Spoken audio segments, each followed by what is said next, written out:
तो गाइस कैसे हैं आप सब लोग। दी बुक ऑफ एस्पर की एपिसोड 706 के साथ हाजिर हो। तो लास्ट एपिसोड कहने पे आपने देखा था कि हमें यहाँ पर एक नई बात पता चलती है heaven and earth wind hole के बारे में। तो हमारा ज़ूफैन जो होता है वो कहता है कि अब इसे ये क्या है। तो इसी के साथ ही हमारा ड्रैगन एंसेस्टर से बताता है कि तुम्हें यहाँ पर ये बात पता चल गया कि यहाँ पर इस दुनिया को सेलेस्टियल सोवरियन यानी सेलेस्टियल एम्परर ने अपनी आई ऑफ द वॉइड की मदद से बनाया था और यहाँ पर वो इसके ऊपर नजर रखता है। लेकिन सिर्फ और सिर्फ नजर रखना काफी नहीं है, यहाँ पर कुछ लूप होल्स है। इस दुनिया के अंदर कुछ ऐसे लूप होल्स हैं जो कि डायरेक्टली हमें सैक्रेड डोमेन के साथ जोड़ते हैं, लेकिन वहां पर बहुत सारी एनर्जी गैदर हो चुकी है। वहां पर एनर्जी जैसे कि यहाँ पर ब्लैक होल्स होते हैं, वैसे यहाँ पर haven and earth wind holes हैं। बहुत सारे ऐसे लूप होल्स हैं जिनकी मदद से हम लोग यहाँ पर सैक्रेड डोमेन के अंदर जा सकते हैं। तुम्हारा ज़ूफैन कहता है कि क्या हम लोग डायरेक्टली जा सकते हैं। तो हमारा ड्रैगन उसे कहता है कि हाँ, तुम यहाँ पर जो सोच रहे हो वैसा बिल्कुल भी नहीं है, क्योंकि उस जगह के ऊपर बहुत सारी स्पिरिचुअल एनर्जी है जो कि सैक्रेड डोमेन से निकलकर इस जगह के ऊपर इकट्ठी हो चुकी है। बहुत सारी एनर्जी एक ही जगह के ऊपर जब इकट्ठी हो जाती है तो वहां पर लूप होल क्रिएट होता है, वहां पर हेवन एंड अर्थ का विंड गेट बनता है। जब यहाँ पर बहुत सारी एनर्जी एक ही जगह के ऊपर गैदर होना शुरू हो गई तो वक्त गुजरने के साथ साथ, क्योंकि मिलियन साल गुजर चुके हैं, तो इतने सालों के बाद अब यहाँ पर वो जगह जो है वंडरलैंड्स बन चुकी हैं।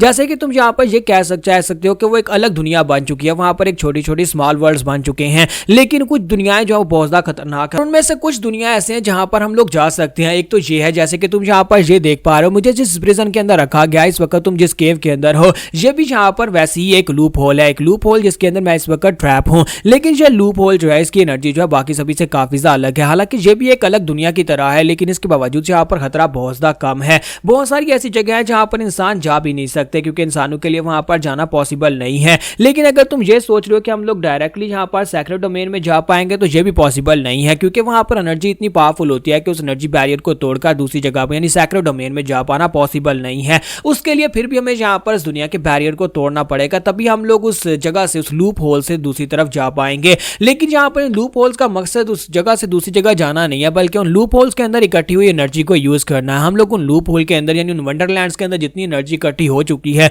उस सारी की सारी एनर्जी को एक ही पॉइंट के ऊपर इकट्ठा करेंगे। लेकिन अब यहाँ पर जो दिक्कत आ रही है वो दिक्कत यह है कि जैसा कि मैंने तुम्हें बताया कि जो एनर्जी यानी जो लूप होल्स थे, अब वो यहाँ पर वंडरलैंड्स बन चुकी हैं और बहुत ही अलग अलग स्पेस बन चुकी हैं, अलग अलग डोमेन्स बन चुकी हैं। और अलग अलग डोमेन्स के अंदर कुछ ऐसी डोमेन्स हैं जहां पर खतरा बहुत ज्यादा है, कुछ ऐसी है जहां पर इंसान जा भी नहीं सकते, कुछ ऐसी है जहां पर सैक्रेड बीस्ट भी नहीं जा सकते, क्योंकि वो बहुत ज्यादा खतरनाक जगह हैं जहां पर इंसान तो क्या जानवर भी सर्वाइव नहीं कर सकते। कुछ जगह ऐसी हैं जो कि जहां पर जाना बहुत ज्यादा आसान है, कुछ कैनियंस बन चुकी हैं और कुछ घाटी बन चुकी है। और साथ ही उसे कहता है, और उसके अलावा अब यहाँ पर बड़ी मुसीबत यह है कि कुछ बहुत ही पावरफुल फोर्सेस है, यानी कि बड़े बड़े क्लैंस के लोग हैं जहां पर वो डोमेन्स पाई जाती हैं और वंडरलैंड्स के ऊपर लोगों ने कब्जा कर रखा है। इसका मतलब यह है कि हमें पावरफुल फोर्सेस का मुकाबला करना पड़ेगा अगर हम लोग उन डोमेन्स के अंदर जाकर उनकी एनर्जी को यूज करना चाहते हैं, और ये तुम्हारे लिए सबसे बड़ी दिक्कत होने वाली है। तुम्हारा ज़ूफैन उसे कहता है कि अगर हम लोग यहाँ पर ये प्रॉब्लम सॉल्व कर दे और सारे के सारे वंडरलैंड्स को भी एक्सेस कर ले, तो क्या हम लोग फॉर्मेशन को एक्सेस कर पाएंगे। लेकिन साथ ही उसे कहता है कि मुझे एक बात बताओ कि haven and earth wind holes मुझे पता कहां चलेगा कि वो कहां पर हैं, उनके लोकेशन के बारे में मुझे कैसे पता चलेगा।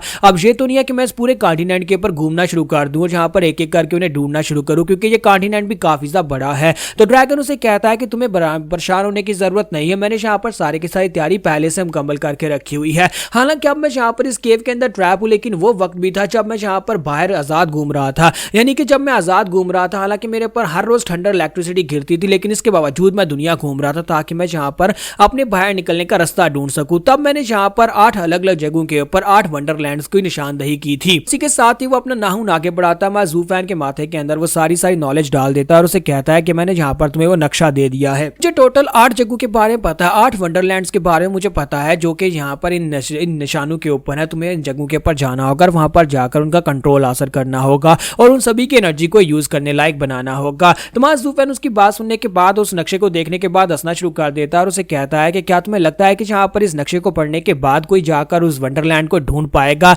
मुझे नहीं लगता कि इंडियाना जोन भी जिंदा होकर वापस आ जाए तो वो भी इस नक्शे को पढ़ पाएगा। ये तो एक बहुत ही बेकार नक्शा है। तो ड्रैगन उसे कहता है कि शुक्र करो कि मैं इतना नक्शा भी बना पाया हूं, क्योंकि उस वक्त हर वक्त मेरे ऊपर पर्पल लाइटनिंग गिर रही थी। क्या तुम्हें लगता है कि पर्पल लाइटनिंग के गिरते मेरे पास कोई ऐसे मार्कर्स थे जिसकी मदद से मैं यहाँ पर सही नक्शा बना पाता? और ऊपर से अब तो यहाँ पर लाखों साल गुजर चुके हैं और मुझे लगता है कि बहुत सारी चीजें बदल गई होंगी और वहां पर से तुम्हें जगहों के बारे में पता लगना बहुत ज्यादा मुश्किल है। लेकिन कम से कम तुम्हें डायरेक्शन के बारे में पता है, तुम्हें यह भी पता है कि 5 अलग अलग कॉन्टिनेंट्स के ऊपर 5 अलग अलग जगहों के ऊपर ये 8 अलग अलग वंडरलैंड्स हैं। ज़ूफैन उसे कहता है कि अब ठीक है, बस बहुत हो गया, मैं जाकर खुद ही ये सब कुछ कर लूंगा। और ड्रैगन उसे कहता है तो क्या तुम्हें यहाँ पर उस फॉर्मेशन के लेआउट के बारे में पता है? तो जूफैन कहता है कि हाँ मुझे उसके लेआउट के बारे में पता है, तुम्हें उसके लिए कुछ करने की जरूरत नहीं है। तो इसी के साथ ही वो उसे कहता है कि बाकी सब कुछ मैं खुद ही संभाल लूंगा और तुम सभी को यहाँ पर से निकाल लूंगा और सभी को सैक्रेड डोमेन में ले जाऊंगा। तो ड्रैगन किंग उसे कहता है कि हम सभी को नहीं बल्कि तुम भी हमारे साथ ही जाने वाले हो, क्योंकि तुम भी इस प्लान का हिस्सा हो। तो वहां जूफैन जब वहां से जाने लगता है तो वहीं पर रुक जाता है और कहता है जरा रुको, एक और काम है। तो ड्रैगन कहता है अब तुम्हें क्या चाहिए?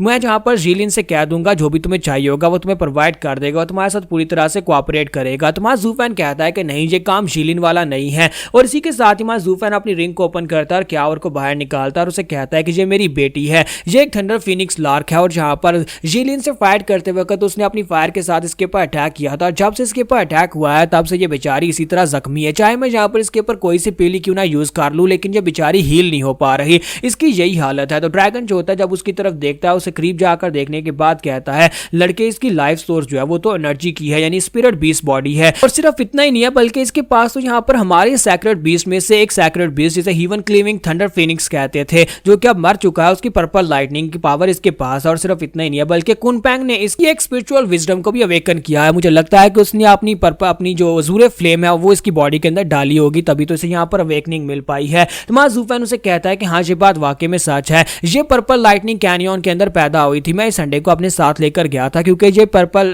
फिनिक्स का अंडा था जिसकी वजह से ये पर्पल लाइटनिंग को फेस कर सकता था। हालांकि अपनी जान बचाने के लिए मैं इसे वहां पर लेकर गया था और सारी पर्पल लाइटनिंग इसने अपनी बॉडी के अंदर एब्जॉर्ब कर ली और उसके बाद अंडा फूटा और उसके अंदर से क्योर निकल आई और ये पर्पल लाइटनिंग को यूज कर सकती है। तो ड्रैगन ये बात सुनते ही बहुत ज्यादा खुश हो जाता है और उसे कहता है कि लड़के तुमने जहां पर अनजाने में वो कर दिया है जो जहां पर कोई भी नहीं कर पाता। तुमने जहां पर हम सैक्रेड बीस्ट को फिर से 5 कर दिया। हम शुरुआत में जहां पर 5 सैक्रेड बीस्ट थे, थंडर फीनिक्स के मरने के बाद तुमने जहां पर ये काम किया है तुम्हें पता भी नहीं है। वो थंडर पर्पल लाइटनिंग जो थी वो इस अंडे के अंदर एब्जॉर्ब होती गई, जिसकी वजह से इसका कोर, उसकी बेस जो है पूरी तरह से बदल चुकी है। यानी कि इसके पास जो थंडर लाइटनिंग है वो असल में जहां पर सैक्रेड बीस्ट की थंडर लाइटनिंग है और जब ये पैदा हुई इसी के साथ इसकी किस्मत में लिखा जा चुका था। अगर इसकी विजडम पॉइंट्स को एक्टिवेट कर दिया जाए तो ये भी हमारी तरह एक सैक्रेड बीस्ट बन जाएगी, यानी कि कुछ साल और उसके बाद एक सैक्रेड बीस्ट बन जाएगी और हम 5 सैक्रेड बीस्ट फिर से यहाँ पर कंप्लीट हो जाएंगे। और एक बार हम 5 सैक्रेड बीस्ट यहाँ पर इकट्ठे हो गए तो फिर तो यहाँ पर हिमली सॉवरियन भी हमारे सामने नहीं टिक पाएगा, हम लोग उस सेलेस्टियल एम्परर को मार डालेंगे। और इसी के साथ ड्रैगन अपने मुंह के अंदर से अपनी फायर के साथ क्यावर के ऊपर अटैक करते हैं। तो हमारा जूफैन कहता है कि आप ये क्या कर रहे हैं, आप यहाँ पर अपनी फायर के साथ इसके ऊपर अटैक क्यों कर रहे हैं? तो उसे कहता है बच्चे मैं अटैक नहीं कर रहा, परेशान होने की जरूरत नहीं है। पहले कुनपैंग ने जहाँ पर अपनी अज़ूरे फ्लेम के साथ इसके एक विजडम पॉइंट को एक्टिवेट किया था, मैं यहाँ पर अपनी फायर के साथ इसके एक विजडम पॉइंट को एक्टिवेट करूंगा। मेरी फायर जो है वो उसे मार्शल फायर कहते हैं और मार्शल फायर को बॉडी को रिफाइन या फिर टेम्पर करने के लिए यूज किया जाता है। मैं इस बीस्ट की बॉडी को पूरी तरह से रिफाइन करूंगा और इसको पूरी तरह से टेम्पर कर दूंगा ताकि ये असली का सैक्रेड बीस्ट बन सके और उसके बाद ये सैक्रेड बीस्ट बनने के बाद पूरी तरह से अवेकन हो जाएगा और इसकी पावर लेवल भी हमारे बराबर हो जाएंगी। यहाँ पर हमारी एपिसोड 706 का एंड होगा और नेक्स्ट एपिसोड में देखेंगे अब हमारा जूफैन यहाँ पर से निकलने के बाद सीधा कहां पर जाएगा।